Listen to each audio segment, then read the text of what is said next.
Waalaikumsalam warahmatullahi wabarakatuh. Shalom, berkah dalam, Om Swastiastu, Namo Buddhaya. Bapak Ibu, sahabat-sahabat dan sedulur-sedulur, seluruh warga Kota Semarang, khususnya pemerintah Kota Semarang yang selalu saya hormati, saya cintai dan saya banggakan. Hadir di sini kawan-kawan kita dari Forkompinda, kemudian ada Bu Wakil Wali Kota, Pak Sekda, Ketua Tim Penggerak PKK. Saya lihat ada dari Basnas, ada dari CIMB Niaga, ada dari Bank Jawa Tengah, para guru, seluruh keluarga besar Pemkot, dan Bapak Ibu sekalian yang tidak bisa saya sebutkan satu persatu yang selalu saya hormati dan saya banggakan. Hari ini Alhamdulillah kita diberi kesehatan untuk kita bisa berkumpul bersama dalam acara apel rangkaian Hari Ulang Tahun Kota Semarang ke-473 yang mestinya ulang tahun itu akan diadakan tanggal 2 Mei. Tapi kita tahu tanggal 2 Mei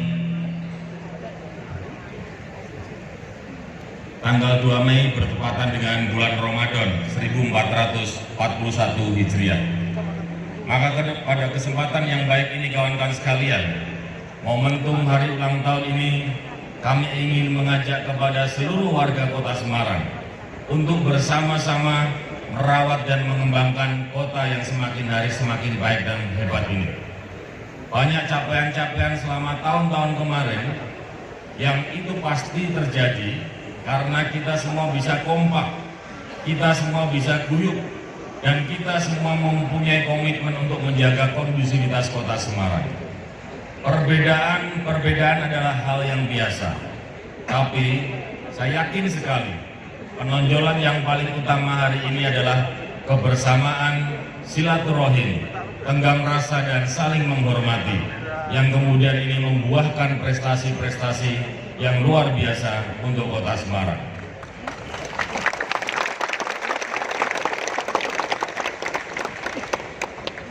Yang tidak kita duga dan tidak kita nyangka, salah satu asosiasi di ASEAN, Perkumpulan Negara-Negara Asia Tenggara, memberikan penghargaan untuk Kota Semarang sebagai kota pariwisata terbersih di tingkat ASEAN.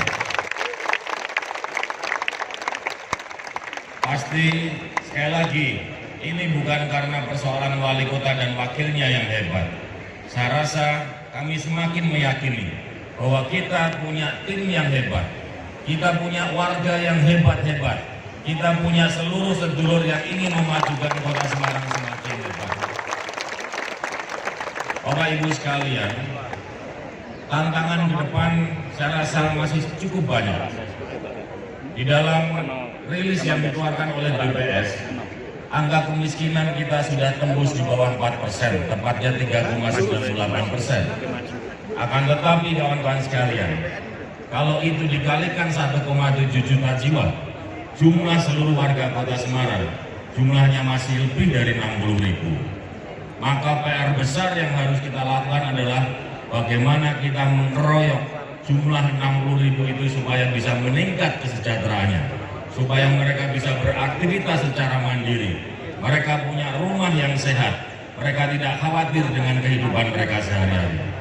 Kalau itu hanya dilakukan pemerintah, bisa Bapak Ibu, tapi akan lama sekali. Maka di dalam momentum hari ulang tahun ke-473, saya ingin mengajak kepada seluruh warga Kota Semarang, khususnya yang hadir pada pagi hari ini. Mari kita kemudian sisihkan kemampuan energi kita untuk membantu yang lain. Yang punya kelebihan rezeki, sisihkan untuk mereka. Yang tidak punya rezeki, sisihkan tenaga kita untuk kerja bakti dan membantu mereka. Yang sudah sepuh, lansia, pensiunan, duitnya pas-pasan, tenaganya semakin berkurang, doakanlah Kota Semarang mudah-mudahan dijauhkan dari bala bencana. Doakanlah Kota Semarang semoga warganya semakin sejahtera. Doakanlah warga Semarang supaya mereka semua sehat-sehat semuanya. Nah kawan-kawan dan Bapak Ibu yang selalu saya hormati, isu yang hari ini harus kita sikapi adalah merebaknya virus corona. bukan komunitas rondo mempesona, tapi ini benar-benar sebuah virus yang asalnya dari sebuah kota kecil di Wuhan, di Cina, kemudian menyebar begitu cepat di seluruh Cina, sampai ke benua Asia, Amerika, Eropa, Australia, bahkan Afrika. Di Indonesia sendiri Pak Presiden sudah mengumumkan secara terbuka, virus corona ini sudah menjangkiti beberapa warga bangsa kita. Nah, kami berharap virus ini tidak masuk ke kota Semarang. Allahumma. Virus ini bisa dicegah dan disembuhkan. Dari 90.000 orang di dunia ini yang sudah terjangkiti, 50.000 orang sudah bisa disembuhkan. Meskipun 4.000 orang saudara kita meninggal. Maka pastikan kita tingkatkan kewaspadaan di sektor kesehatan. Tidak boleh panik. Tiba-tiba orang beli masker semua, nggak boleh begitu. Itu yang pakai masker saya yakin karena tadi pagi sarapannya pete, ya, supaya tidak mengganggu sebelah-sebelahnya. Bagus Mas, laksanakan terus. Tapi yang sehat tidak perlu pakai masker. Pakai masker itu disarankan pada saat kita lagi flu. Kenapa? Supaya sebelahnya nggak tertular. Atau kalau lagi flu, badannya lagi nggak sehat, pasti mudah terjangkiti virus corona. Maka yang pertama, bagaimana tubuh kita selalu bersih. Satu, setiap aktivitas selalu cuci tangan. Habis senam, ya cuci tangan. Habis kerja, habis makan, habis salaman, habis wik-wik, ya semuanya pokoknya sekarang kita aktif cuci tangan. Jangan kemudian jadi orang yang kemrot, karena kotor itu akan membuat virus corona mudah terjangkit. Pesan yang kedua, selain bersih, adalah sehat. Kawan-kawan, sahabat sedulur yang selalu saya hormati, ciptakan tubuh kita ini sehat. Di tengah-tengah kesibukan panjenengan, sempatkan olahraga, jalan sehat, atau mungkin di lomba juang, atau hanya muteri kampung. Nggak perlu dipaksakan angkat barbel sampai 50-100 kilo. Saya kemarin lihat Bu Wakil sudah nyiapin barbel sekian banyak. Buat apa Bu Wakil? Supaya sehat. Ya Alhamdulillah kalau memang Bu Wakil kuat. Tapi itu tidak perlu dipaksa. Makanan yang masuk harus bergizi. Jadi pastikan asupan vitamin gizi setiap hari masuk ke tubuh kita. Ibu-ibu nggak usah diet dulu. Lebih baik ginuk tapi sehat daripada sok langsing tapi sakit. Ya Bu, sekarang, ya Alhamdulillah, hidup ginuk. Nah, kalau itu sudah bisa kita lakukan Bapak dan Ibu sekalian, maka insya Allah harapan dan doa kita, virus corona tidak akan masuk ke kota Semarang. Allahumma.